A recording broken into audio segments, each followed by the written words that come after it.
Zone 1 is the right hand elevation of the property.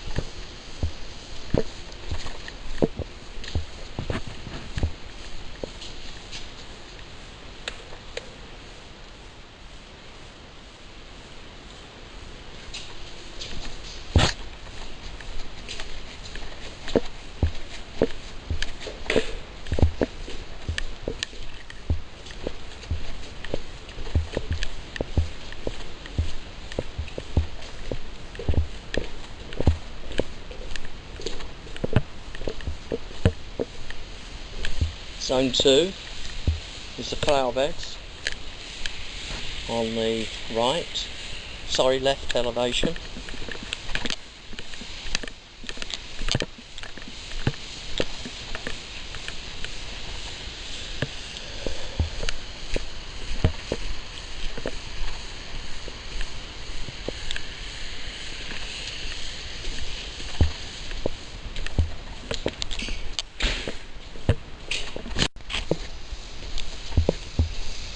Zone 3 is the front left yard.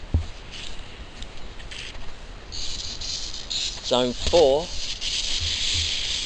is at the curve.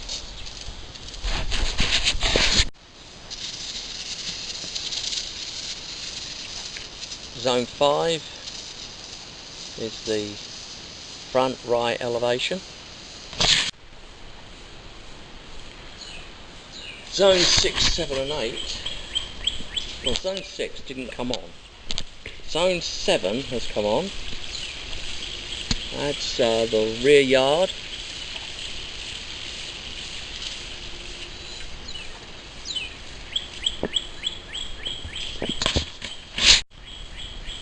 Zone 8.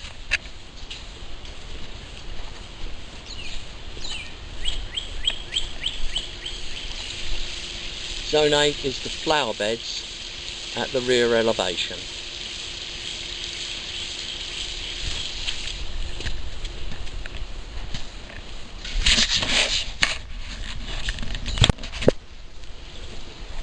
Exterior inspection. We're at the left rear elevation. Windows here, still lintels and no weep holes. This is the window here, caulking. Caulking is okay. Oh, that would be a first. Find a window, or windows in a house don't need caulking. Weep holes here.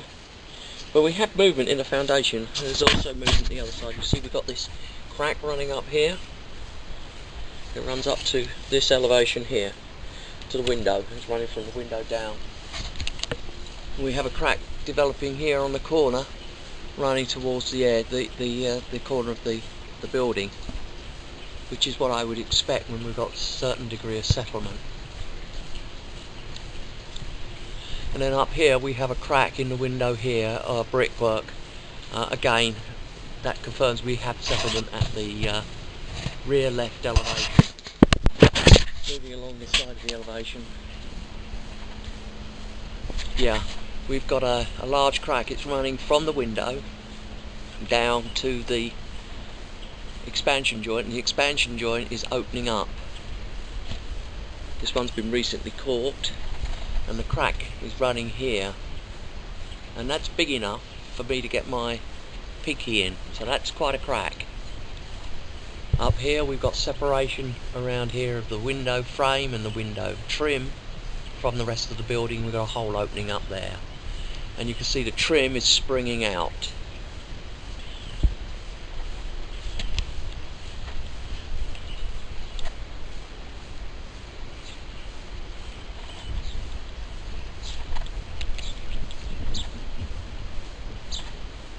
We're now at the front elevation. We've got a crack here running down, so we have movement on the left hand elevation of the building.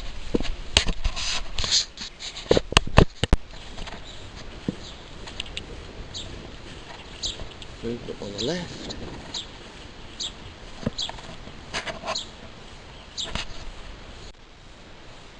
So we've got a bit of trim movement here at the soffit. Okay, well, the soffit's moving because of movement in the building.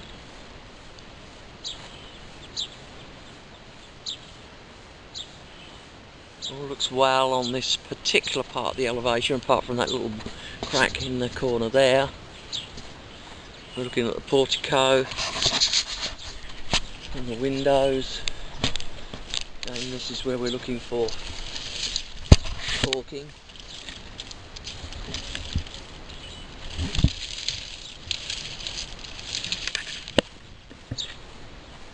Yeah, there's a bit of gap in the caulking up there.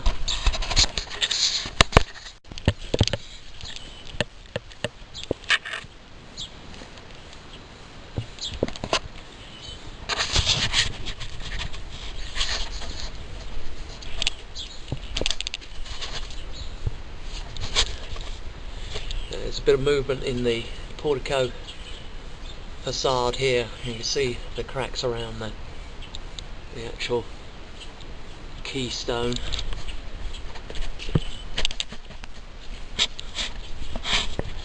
But the keystone appears secure. We're at the front right elevation.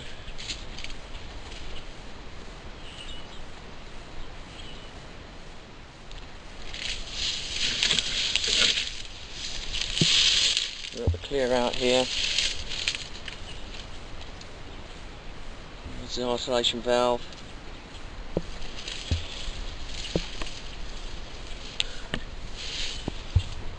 Yeah, we have some cracking over the middle here running up to the top of the foundation.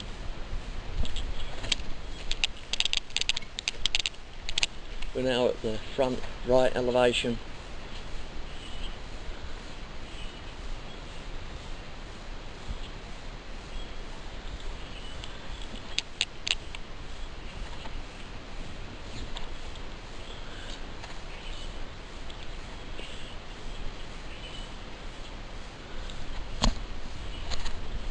There's a bit of cracking up here. And a little bit of movement here. Moving to the right elevation. Bit of trim needs to be caulked here. Somebody's recaulked the expansion joint here recently. Again, there's no weep holes over the top of the windows. And we have a settlement crack running down on the right hand elevation. That's reflected on the left elevation too. So we've cracks on both side elevations of the property.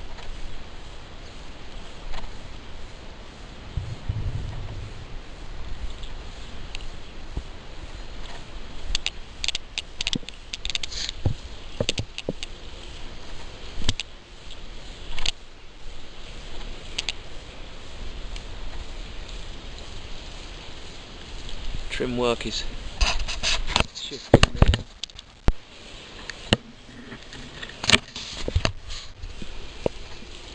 Moving to the rear elevation.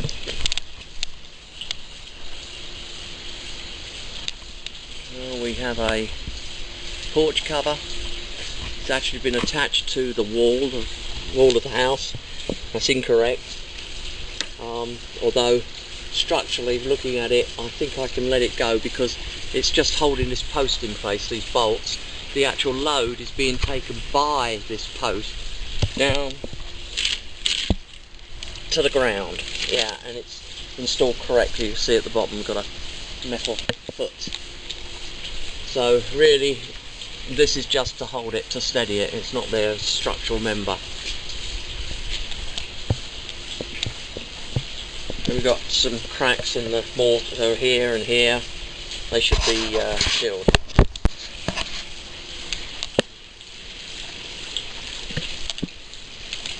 Okay, well, here you can see that this post had this retaining bolt. Now that retaining bolt actually will crack the walls.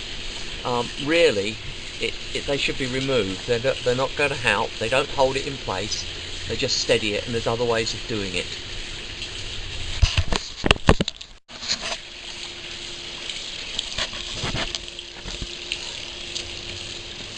And there's the other bolt here.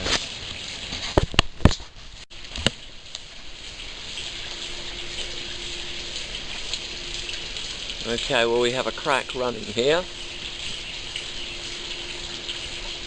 There'll be a separation of a trim board up here. It's been going on for a while. You can see it's been corked once and it's been corked again.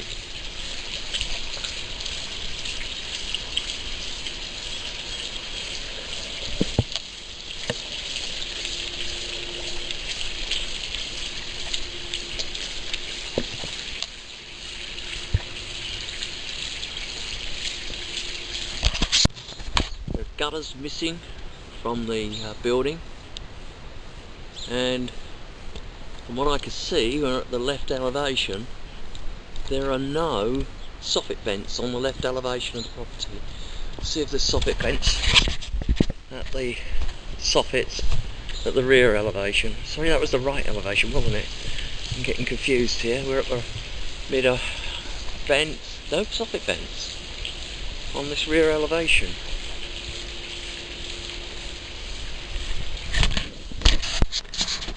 We're at the front elevation. Again, we're looking for soffit vents. That's because we're going through the process of inspecting the roof. Now, this roof is too high, my ladders won't reach the top. So I won't be walking on this roof. It's also too steep. Even though I carry ropes, so I can put a security system up there for myself, it's still too steep to safely walk on. Okay, so there are no soffit vents. Ventilation in this property is non.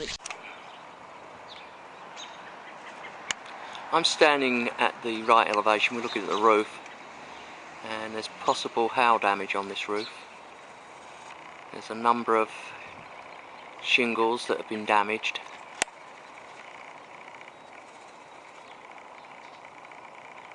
Here.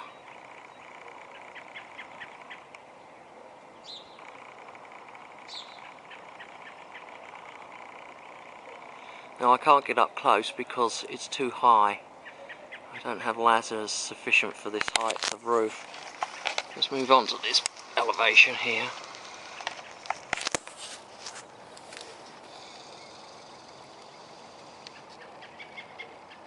Yeah, some lifting shingles on the elevation, lifting shingles on the apex there.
We're in the attic. You can see here we've got a bathroom ventilator. You can see how it's discharging into the attic itself. That's bad because it introduced moisture into the attic. So that's something that needs to be fixed. It should be taken to a vent in the roof. Time to fix that is when you have a new roof put on. Now this attic does not have soffit ventilation, so it's very poorly ventilated.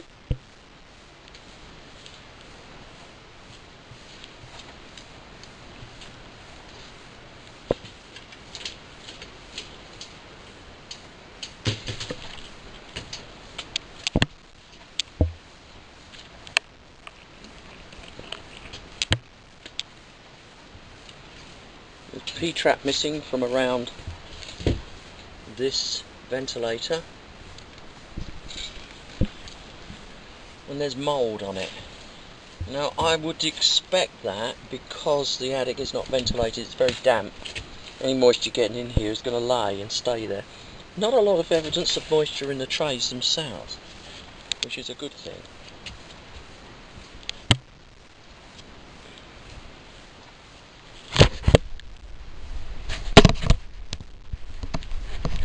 And I can't see any real evidence of any mould build up on the roofing components, so it's a bullet that's been dodged, apart from around the air conditioning units.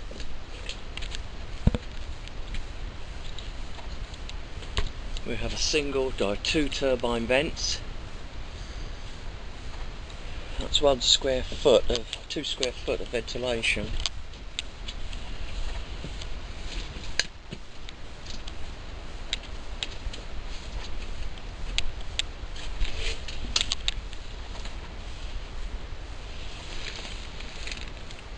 I say there's insufficient attic ventilation in this roof system. Okay.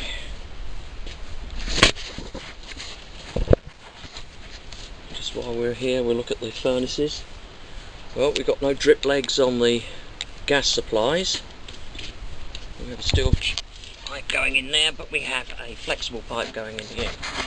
That's we're at the water heaters. We're on the second floor, and see we've got a vent hood here, and it's incorrectly installed. It's actually loose. See how it moves? That's actually dangerous. It also eliminates the manufacturer's warranty. They will not warranty any water heater that's not been installed correctly, and in particular the vent hood, because part of their warranty is against gas and carbon monoxide, and of course if this comes apart it's going to fire carbon monoxide into the house itself. It's not good. We don't have drip legs on the gas lines, so debris can get to the controller system. There's the controller down there. That can damage it, and that again can cause carbon monoxide. See from the label on the water heater here. We can't because it's not in focus. So if we can do something about that.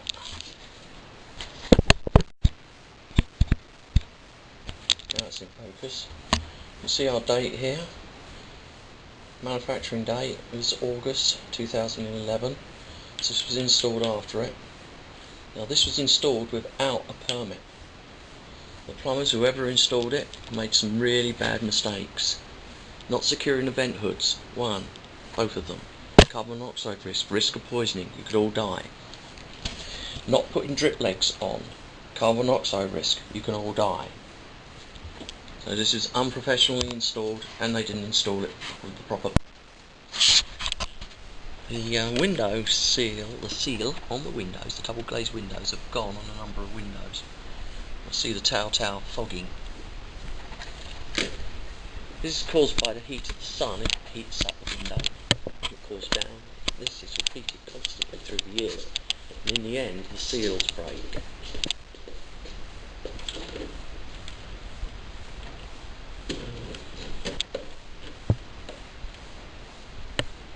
There's 2 windows. 3 windows.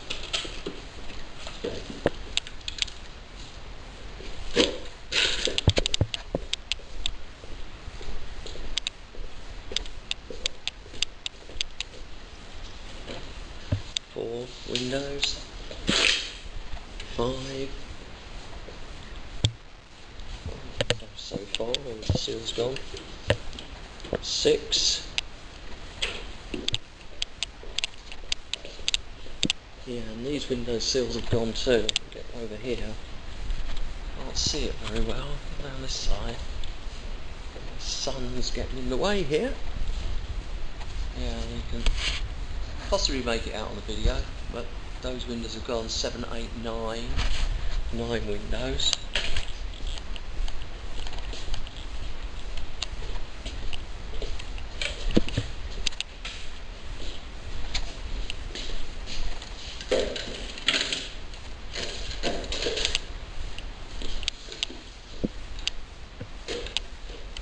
Yeah, those sills are gone. 10 windows.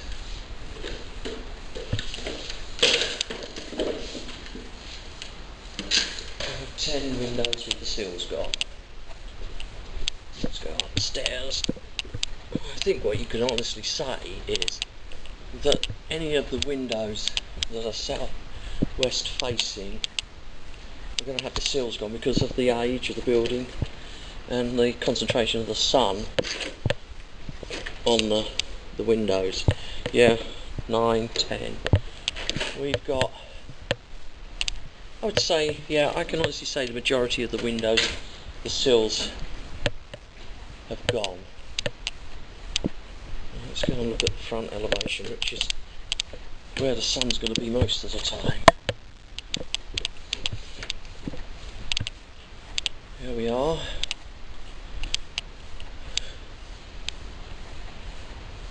Yeah.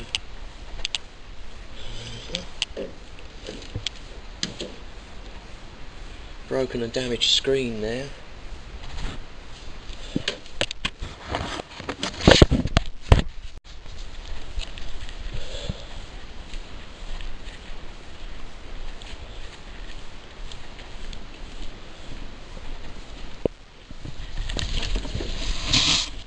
Yep, gone on these windows here. I've given up counting them. 80%, 90% of the windows, the seals have gone.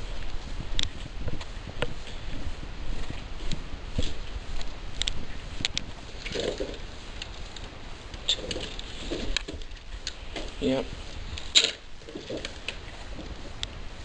Yeah, I've got telltale signs. And the seals have all gone. Yeah. Seals are all gone. This is the main panel. It's bonded. There's no signs of burning. No double tapping. There's no arc fault detectors as is required these days. Not that you can do anything about it, you can't even fit them. I have to tell you. Okay, let's go and see if we've got a grounding bar.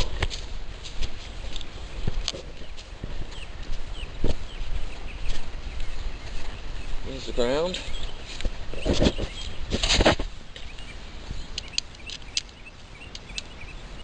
Yep, secure.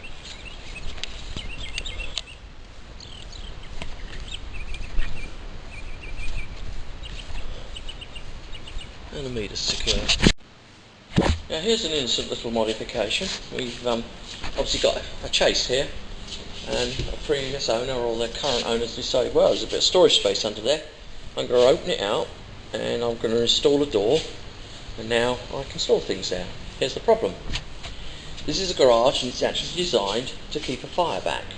So the walls are all specially made. They're actually 5/8 thick plasterboard or sheetrock.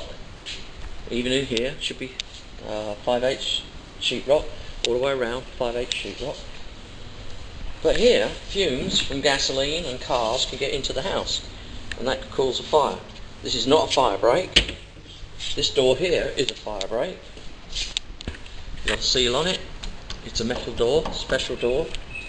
This door should either be turned into a fire break door, but I would actually recommend that you re-sheetrock it and seal it. It's a small amount of space to give up for, frankly, safety.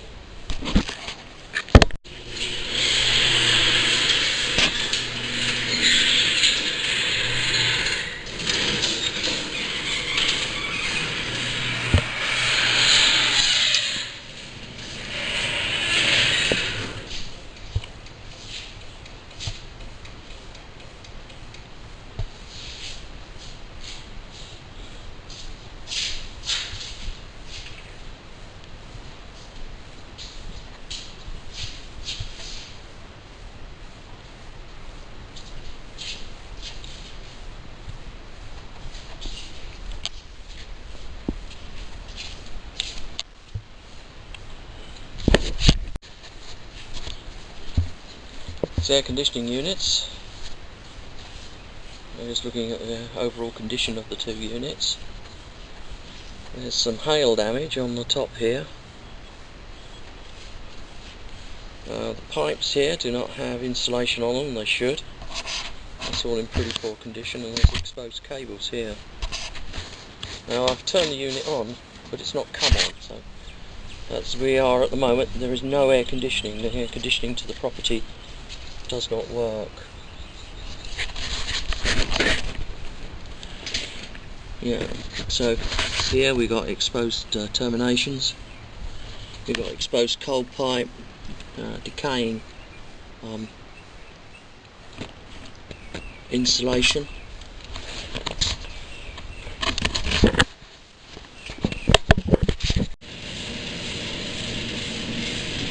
The furnace, we have it running. You can see that we've got a blue flame there. This is the other furnace. Turned it on, but it's not ignited. So we have one furnace operational and one not.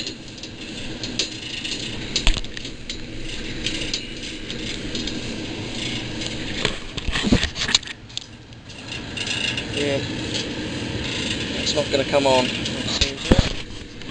So both the heat and air needs to be checked out completely, because the air conditioning, the cooling doesn't. Okay, we've got one of the air conditioners to come on. I had an interlock on the control system. You want to check that they don't put that back, because when you move in, you may not be able to turn your air conditioning on and spend a couple of days trying to find out why.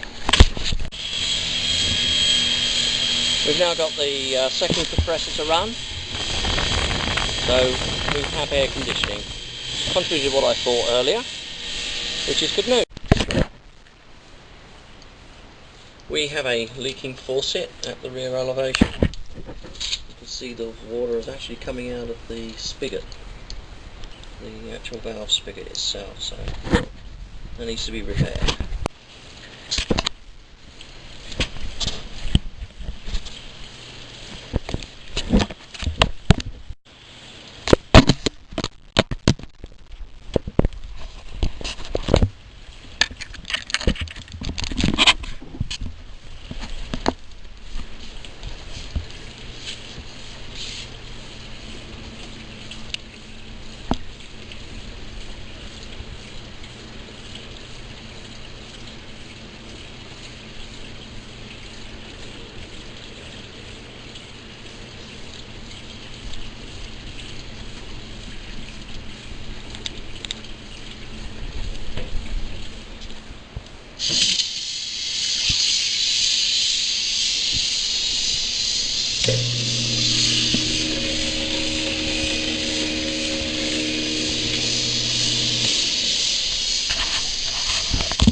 drain line from the air conditioning unit plumbed into the drain at that bathroom there, and that effectively it's going into the sewer. So I don't like that, because there is the possibility of methane gas build-up coming through. There's another one there coming through from the air conditioning unit. See, here's the logic, and what their logic they're applying for. This is the air conditioning builders, right? This pipe here goes into this sewer pipe, and it's got P-trap. And so when it's running, okay, that pipe is going to have water continually flowing into the P-trap, and the P-trap, because it's got water in, won't allow gas in. Good, okay, you say. Now let's say the air conditioning is turned off. It's got to the end of summer, it's not that hot. You turn it off, but the house is not occupied at the moment, and that P-trap dries out, which you can do. Once that P-trap dries out, then gas can come up here, through here, and up to the furnace. Now you don't want sewer gases, they contain methane, get into that furnace, because you come home, not realise, turn on your heating, and wham, up goes your house. All because of a cheap jack way of fitting the air conditioning unit. What have we got here? It's okay.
Got a slow drain here.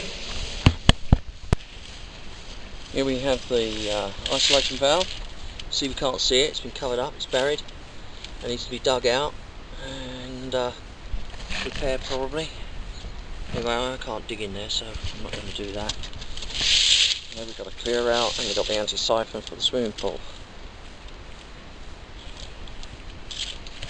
Down here at the curb, we have the city isolation valve and meter, which is here.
we have the jets going for the tub, and we've got the controllers here.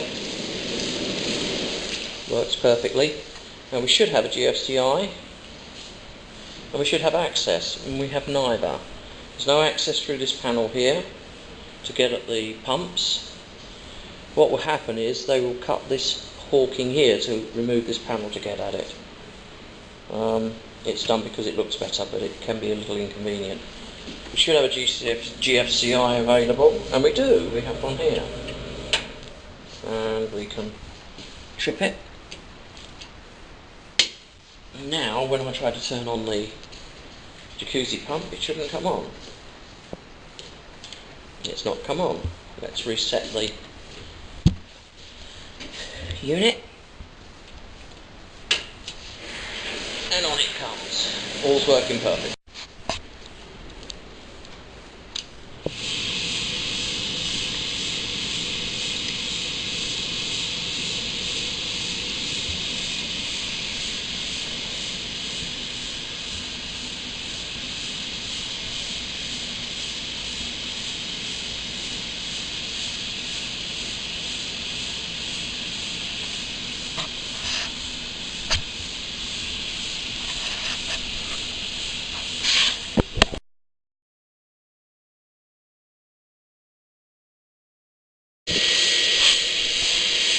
Pool equipment. This is the heater. This is the blower. I've just put it on. You can see the blowers coming on. But look, it's loose in the ground. There's air coming out here. That could reverse the siphon. So this is in real need of repair. I'm going to have to turn it off.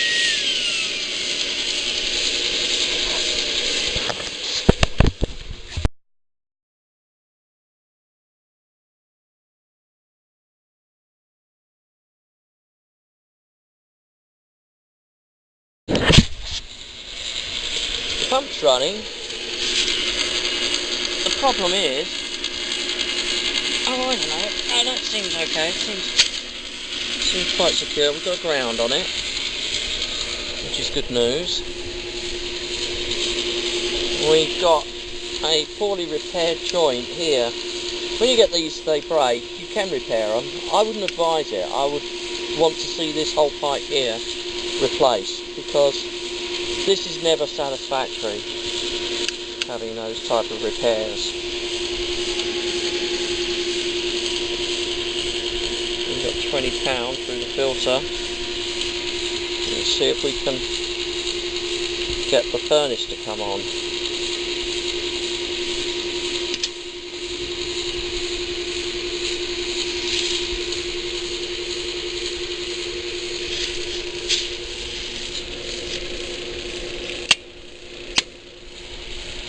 Incorrect type of outlet here.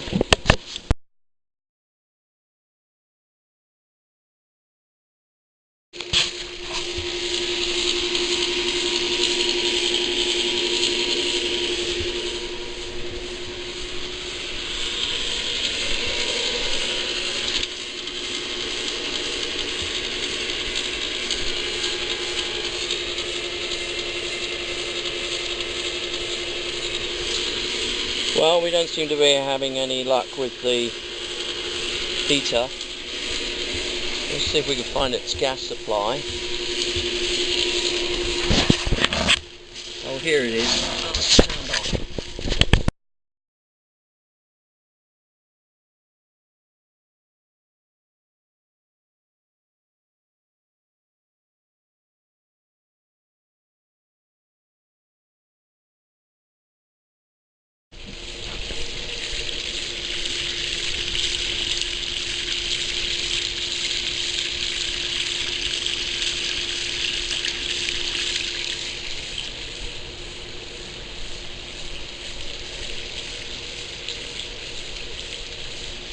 Now the drains in this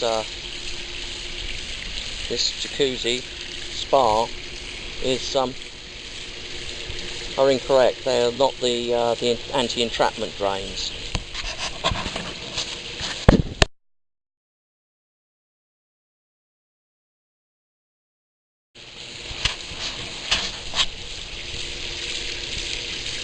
drain in the pool itself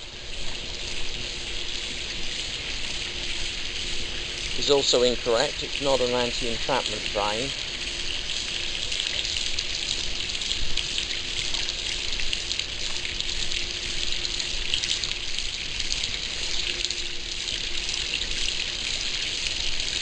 Now the pool cleaner is working, it's running.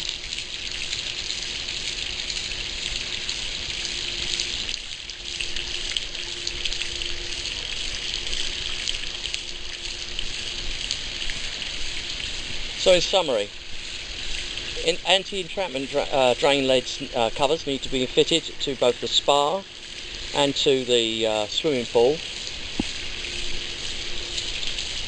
The the heater for the pool is not working, and that needs to be corrected. These are two light switches. I'm hoping they'll turn on the pool light. They do. The pool lights come on, and the other one should have been the spa light, and the spa light's on, so both they're working. The dishwasher didn't complete the cycle. It's at the end of the cycle. It's been sitting here now for an hour and the heaters are on, but it hasn't pumped all the water out, so the dishwasher is not operational.